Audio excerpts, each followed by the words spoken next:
Hello and welcome to StratNews Global. I'm Surya Gangadharan. Hong Kong has been in turmoil for a number of months, and more recently over China's plan for a national security law that could well overturn the established laws governing the way Hong Kong is going to be handled by China. And to discuss some of these issues, I have with me Alvin Leung. He is a lawyer and a legislator in Hong Kong and is closely involved in the Hong Kong protests against the national security law. Alvin, thank you and welcome. Thank you so much for having me. Alvin, what is the current status of this national security law? Is it being implemented? Does it go to the Hong Kong legislature for passage? What is the situation? Sure. So to give the Indian audience a brief background, Hong Kong under one country, two systems, we enjoy a huge degree, supposed to be, of high degree of autonomy. So basically, we have our own rules, we have our own laws, we have our own courts. And so anything other than national defense or foreign affairs, those should be regarded as domestic issues. And we should have our own legislature to deal with basically everything, including national security. So according to our mini constitution, that is the basic law, there's an article under Article 23. It states so clearly that Hong Kong should have our own should legislate our own set of national security laws and should be dealt with by the local legislature. In 2003, the then Hong Kong administration put forward a national security bill, which met by 500,000 of Hong Kong people on the street protesting against it because it lacks the basic protection of freedoms. Since then, no administration in Hong Kong dare to put forward something similar again because they know without public support, they cannot have it. Since last year, of course, people understand that we have been having protests on the street against the government. And to begin with, it was the extradition bill which sent fugitives to China for trial. That, of course, is in breach of Hong Kong's basic freedoms and harming Hong Kong's independence of the judiciary. And so there were millions and millions of Hong Kong people on the street protesting against it. And since then, we have police brutality, and we all understand this government dare not to admit to all these wrongdoings. And now what happened? Well, Beijing basically said that they have had enough of that. They want to impose their version of national security law on Hong Kong, despite the fact that Hong Kong should have our own set of legislation. And basically, the National People's Congress in Beijing last week, they passed a resolution and they asked the Senate committee to further legalize it.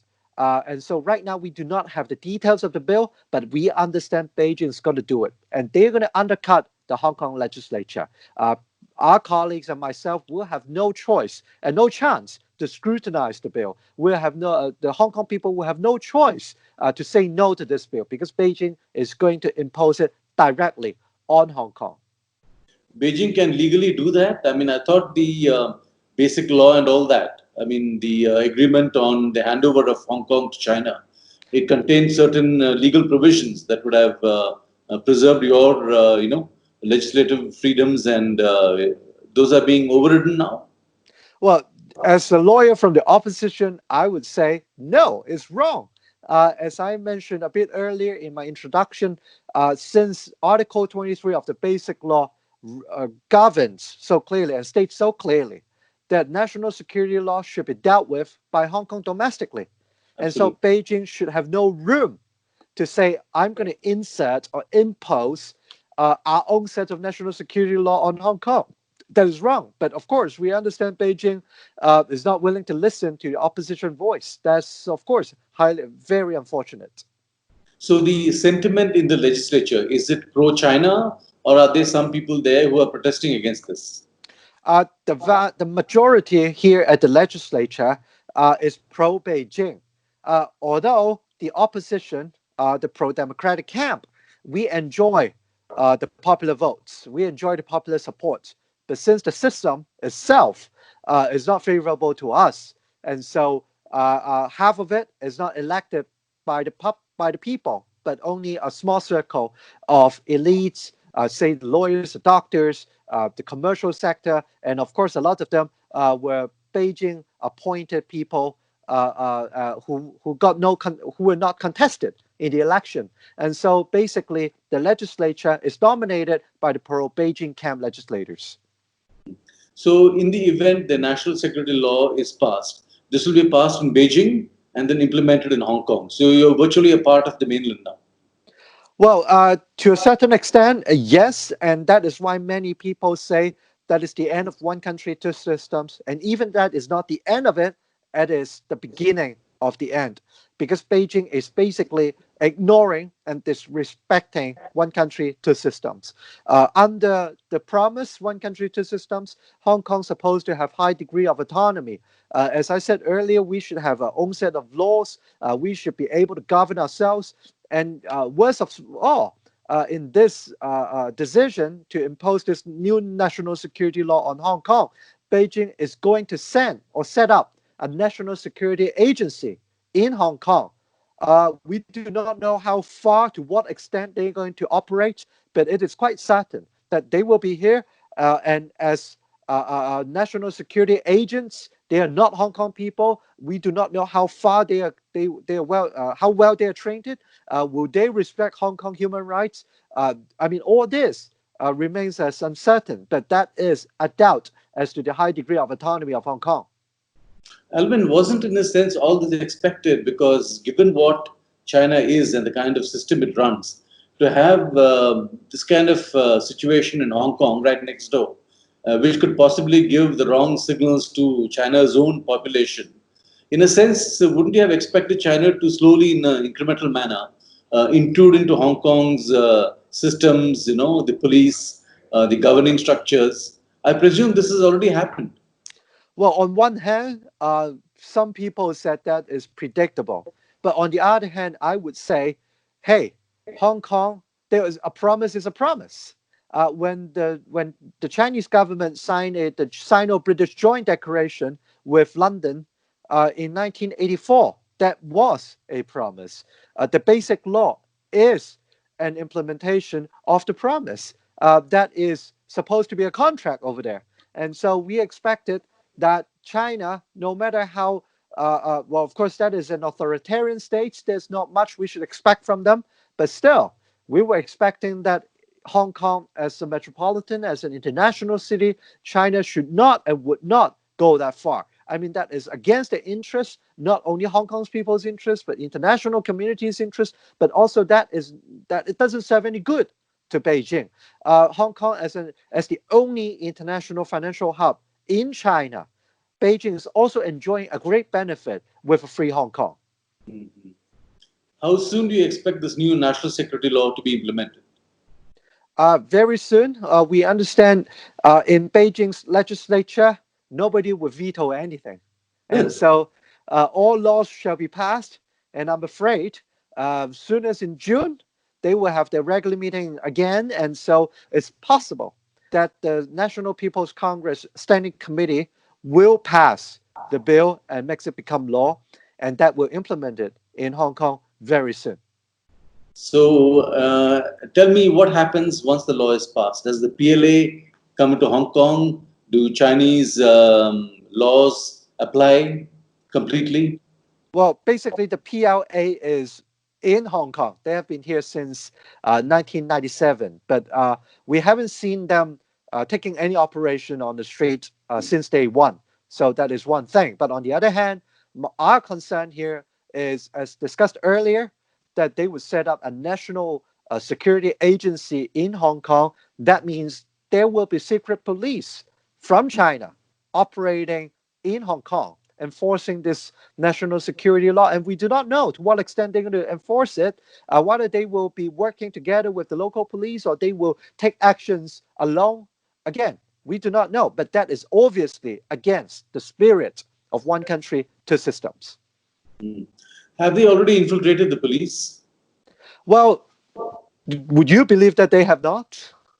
I mean, we have heard a lot of rumors that uh, police chief, they are directly responsible not only to the chief executive of Hong Kong, but also to their bosses across the border. That is possible. I mean, we do not have evidence, but we would not be surprised if that's the case. So, what will happen to people like you, who fight for the cause of the freedom of others? What happens to lawyers like you? Well, We just hope that lawyers and even politicians from the opposition camp, it's always possible that we could get arrested and persecuted after the law is passed. But then again, Hong Kong people have demonstrated a high degree of quality, of determination, of fearlessness since last year. And I trust, even with this new law becoming a reality in Hong Kong people will not give up. How far do you think China will go to ensure its writ runs in Hong Kong? Will it perhaps impose martial law of some kind? Threats of that have been held out in the past. Well, it's unpredictable. The only thing that you can predict from an authoritarian state is that they would do anything to remain in control. And so it's possible that they could introduce any sort of things, as you said. But again, Hong Kong is an open society, at least up to this very moment, and in the foreseeable future, we still have free access to the internet. And so when the world is watching, I hope Beijing would not go that far. So, what do you expect from the world? President Trump seems to have written off Hong Kong already. Is that a good move, do you think? Well, every country has its own policy. I understand Donald Trump is facing an election in November. Whether that is part of his consideration, I do Yeah. not know. The only thing that is certain is Hong Kong as an international financial hub. We need trust and confidence from the rest of the world, including India, of course, because you have a lot of interest here. You have your investment, you have your citizens here, but also as a member of the free world, Hong Kong has been demonstrating that we also embrace the same values, uphold the same values that you practice in India and also the rest of the free world. And so I hope in the near future, the world will stand with Hong Kong and speak up for Hong Kong. Whenever there's something wrong in Hong Kong, do make a point, do make sure that friends around the world will speak for us. But India has been very restrained so far on Hong Kong.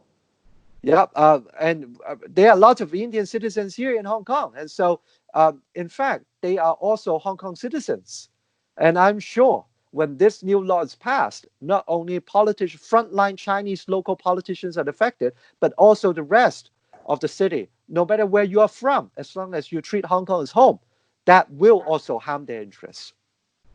So far, how is the international reaction? How do you perceive it in the manner in which it has happened? Do you think your movement has been strengthened by the international support you have received, or is it adequate enough? Does it go far enough? Well, this is still an early stage of the incidents, but judging from what happened since last year, when Hong Kong people took to the streets against the controversial extradition bill, we have been receiving lots of supports from the rest of the world. And that helps because that is sending the strongest signal to Beijing, saying that no, look, you cannot do anything you want because we are watching you. Hong Kong is an international city. It's not an ordinary city in China where nobody really knows what's happening. Hong Kong has a lot of media, has a lot of international expats living here. And so they would send a message back to their home country so that lots of attention are paying to Hong Kong. Are we seeing the end of Hong Kong as the global financial center? Well, if Hong Kong will no longer become free, I mean, freedom has been the essential element to the success of Hong Kong since day one. And if Beijing is going to take that away, that is going to fundamentally and permanently change Hong Kong's special quality and status. It will not help Hong Kong. This is why a lot of Hong Kong people consider the move by Beijing as declaring the end of Hong Kong, or at least the beginning of the end. Alvin Leung, more strength to your arm, and thank you for your perspective. Pleasure talking to you. Thank you so much.